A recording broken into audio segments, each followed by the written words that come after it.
heal your body, heal your wounds, rejuvenate you. And they live off the energy that your body produces, the so-called soul, or the energy that we always talk about. So understand that, if you had control of these organisms and you could get them to do what your body needs, like as far as healing when you need to be healed. Now, right now, because the conscious body, what we are right now when we are awake, it is controlling everything during the awakened state, meaning these bacterial cells cannot function at full capacity. They can only do so when you go to sleep, and that's when the subconscious takes over and start really healing your body. But if you had conscious control over these bacterial cells, the trillions of cells of what the Jedi call midichlorian, basically, you could control and heal everything in your body. So knowing yourself, everything that entails, is really important, and understanding your energy and how to control other energies and organisms that you possess is really a major key. So these bacterial cells live off the energy of our body. When we die, they die as well. And this is why, when you die, your body is reduced to a skeleton, to skeletal form, because you no longer have this bacteria working hard, regenerating your body and rejuvenating your organs and everything like that, repairing tissue and everything and muscle.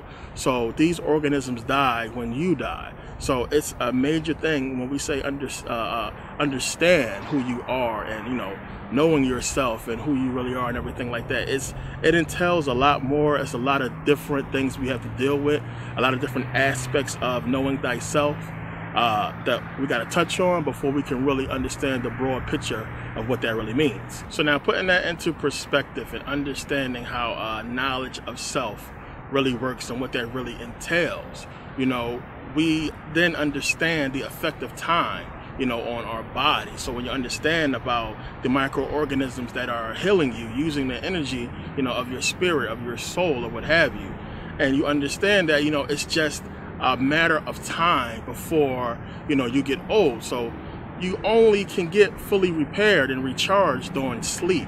So when you are awake, you are susceptible to time. So you are aging. The body is aging. You're getting older. Now, when you go to sleep, these cells, these bacterial cells, only have so much time to repair your body, and then, eventually time wins. So it can't fully repair you 100% while you sleep, because you don't sleep long enough. So over time, as time goes on, you age and age and age, and eventually the cells can no longer repair the body. The body is worn out, the organs are worn out, and when you go to sleep, it's just not enough time for these cells to actually repair you back to 100% capacity. So now, getting back to Aletheia, or Aletheia, which is a major symbol for the occult. Aletheia basically meaning the breath of God, or truth and enlightenment.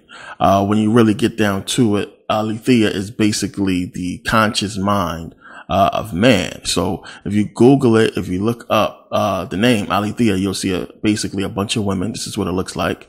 And you'll see a bunch of companies with that same name, Aletheia, Aletheia. It's a lot of people who have that name because they understand what it represents. They understand that it has power in it. There is power in names. You have to understand what people give their energy to. If you understand what energy means, if you give your energy, positive energy to something, and you adopt that symbol or you adopt that name, then you are receiving that positive energy. And a lot of people look at that as spooky stuff, but they don't get it. We have been tricked into, giving ourselves these weird ghetto ass names like, Killer Mike, Tech 90 Shots, all kinds of weird names that has negativity attached to the name. And these people are, giving good positive energy to such a negative, symbol. And, instead of them receiving, what the symbol really represents, they are getting your good energy because you are worshiping these negative names. And then when you go ahead and take that name for yourself, you are not getting the positive energy because nobody is worshiping you. You're getting all the negative energy that is behind a name that has to do with killing or murder, the shooter, stuff like that. And you're absorbing the real negative energy of that name. Meanwhile, the celebrity or, the rap star with that negative name is getting positive energy from you through their negative name. So you have to understand how energy works. And again, it sounds like spooky stuff, but you see the results and why these people are on top with these names, and while other people who got these other names like Pookie and Killer J and all kinds of stuff like that, where they at? They're either in prison or, or dead and gone. So you have to understand that one of the things that the occult always speaks about is having names that deals with power. And they always do. If you look at movies that they put out, if you look at just general names that they have, stuff they have in their homes, these people, they understand energy and what it attracts. So by you just having a Buddha in your house, I mean, you are putting a lot of positive energy in your home. You just having an Ankh in your house, it's a lot of positive energy attached to that. You have to learn how to then, tap into this stuff and understand what it's talking about. And I'm going to put out a video, I think right after this, that's going to really get into meditation and understanding energy a lot more, how to work with it. So that's probably going to be coming out after this, because I get so many requests for this kind of video. But I'm going to take you through what I do and my practices and stuff you need to really understand about energy and how to start working it on this small level and start bringing it up, because your goal is to eventually, as I said, affect your dream world, your dream state in which you are dreaming about. So now I know a lot of people are going to say, well, I ain't giving my child one of these weirdo white people names or one of these crazy names. And, again, you got to understand the power in names. Like even the Pope, when a Pope is crowned, the new Pope, he changes his entire name. It's the same thing in the military. When you gain a higher rank, your name changes. You become, go from a lieutenant junior grade to a lieutenant, to a lieutenant commander, to a commander, captain, and so on and so forth. Now, these new names, these new ranks instill power, of course. We know that an admiral is a higher rank than, a captain. So if you see an admiral, 4-star, 3-star, 2-star, 1-star, he outranks you. So the power that he gets, the respect that he gets goes with that name and, with that title. But, Alethea, the reason why it's a woman, the reason why, it represents truth and enlightenment is because the woman is, of course, the true human, the true first being on this planet. And that's another thing that you get into with the occult, and the reason why, a lot of secret organizations really, secret societies really worship the woman. Even in Catholicism, it's more Mary worship than Jesus worship, as you can see, because the woman is the true one, the true divine being. And, it should be a black woman there because, of course, we all come from her. So the woman is worshipped. The woman is looked at as being the truth. Men, we come from women. The races come from, women. So we have no clue on the true power and potential that a woman has. I suspect that they do, which is why they try to suppress her power, because if she can have the power to mutate and create a man and then mutate and create the white race and so on and so forth, who knows what, she's really capable of. But this is why they choose the woman. The Statue of Liberty, a woman. You look at the Columbia symbol with the woman holding up the torch. Same thing like the Statue of Liberty holding up the torch, which basically means, truth and enlightenment, knowledge. So you start connecting these things and start understanding why certain things are in certain places. So when you start getting into this stuff, you find out a lot of things. And when you eventually have the balls to start digging into Satanism and the occult and esoteric studies, you find out a lot about Alethea. So now I want to read a little bit of this stuff here so you understand what they're talking about in the occult, what this dogma is really about. Now it says here, Alethea is our God in dogma. It says here, Alethea is the breath of God or life, the conscious mind of man. And what does Soma find its support? Now understand, Soma is an ancient plant, one of the most sacred plants of the ancient world. It was supposed to give you like rejuvenation and longevity, and it was only known to people who was initiated in the highest orders. It says, what does initiation find its support? Truth, therefore, they say, to the one who is initiated, speak the truth. For it is in the truth that initiation finds its support. And what does truth find its support? The heart. said Yajnavalkya, who was basically this ancient philosopher who lived in I think the 6th and 7th century BCE. He was basically like a yogi. He was into Hinduism and everything like that. One of the people who I've studied for a long time. And when we'll get to that point, because we have to get into Hinduism and everything like that and these other ancient religions, because there's a lot with it. And what you'll find out is a lot of the mystics, a lot of the people in the mystery schools like Blavatsky, who traveled to Tibet and was really into Hinduism and everything like that, you will see that they was really into this stuff, and that a lot of the information that we get in the occult world comes from a lot of these ancient mystics and yogis and stuff like that, because they was really into mysticism, into consciousness. And a lot of them are what we can call the Jedi. If you really want to get deep into it, they are the good side of the force. And, we're going to get into all that. The heart, says Yajnavalkya, for through the heart, one knows the truth. Therefore, it is in the heart that the truth finds its support. Just so, Yajnavalkya, this cause of truth, for the acceptance of which by science and the Christian world, I am ready to lay down my life without a moment's hesitation. Those who know me will know I speak sincerely and say but what I feel, because I study occultism or ancient spiritualism. I am thought an enemy to the cause of truth, pure and simple. Only the theogony of the ancient wisdom religion may afford a glimpse of the truth. And theogony basically means the ascension of the gods, the genealogy, I should say, of the gods. Now, man cannot possess truth, aletheia, except he participates in the gnosis.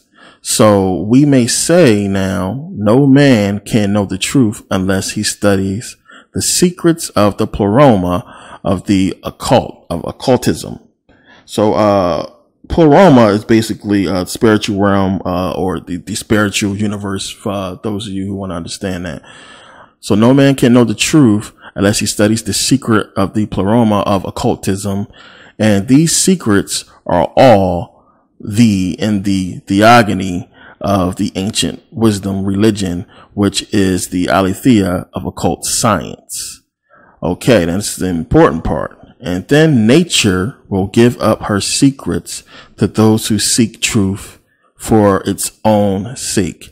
Nature gives up her innermost secrets and imparts true wisdom only to him who seeks truth for its own sake, and who craves for knowledge in order to confer benefits on others, not on his own unimportant personality.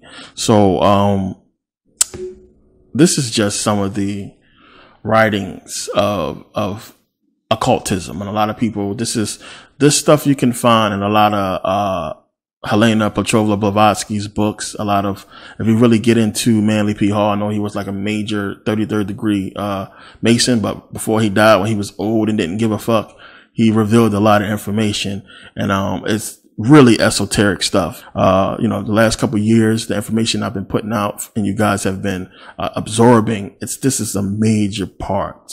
And we can only get here if you guys really watch the Saturn Satan series and start understanding this stuff. It's not the boogeyman. It's not spooky, and not so many people will even attempt to purchase the DVD or watch the video because it has to do with occultism. And a lot of people are scared of Blavatsky when they see her face. Same thing with Crowley. I had a lot of people say, hey, what the hell you doing putting Aleister Crowley, on the cover of this DVD? They got all this demonic stuff because, they don't get it. They don't understand. So, again, occultism, occult science, it's basically getting into what you really want to know, what you really want to understand about life. And, it's a lot more to it that, we're going to really get into. Now, if you understood, a lot of the words that are used in what I just read really go back to Greek words. As I said, theogony, which basically means the genealogy of the gods, is talking about the Greek gods. Remember, the Greek mythology is one of the main things you must study.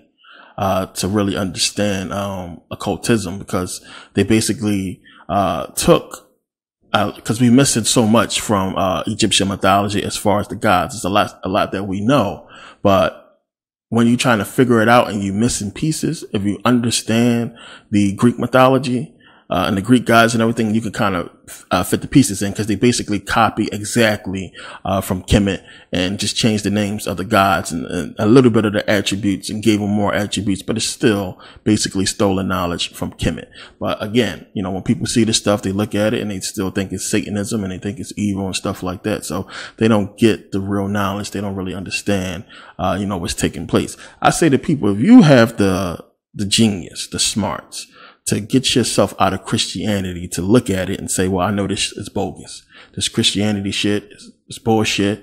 And then if you understand that Jesus is bullshit, then you understand that Satan is bullshit. So what the fuck is these people talking about in the cult world? What was Aleister Crowley talking about? And that's what really got me into everything. Because once I start studying Crowley, I'm like, well, wait a minute. First of all, we just go back to 80s rock. Go back to the 70s when so many people was just into Aleister Crowley and into his work. Ozzy Osbourne got a song called Mr. Crowley. Mr. Crowley. It's a crazy song to Aleister Crowley. So I'm like, yo, who is this dude? This dude, I know Satan is bullshit. You had, who was that bought his house? Somebody bought his house and wrote, Stairway to Heaven. I believe that was Aleister Crowley's house. They wrote Stairway to Heaven into, N when you play the record backwards. And, you know, it has the whole song, My Fair Satan. All this is occultism. Y'all don't understand how much power that is and what that really is about.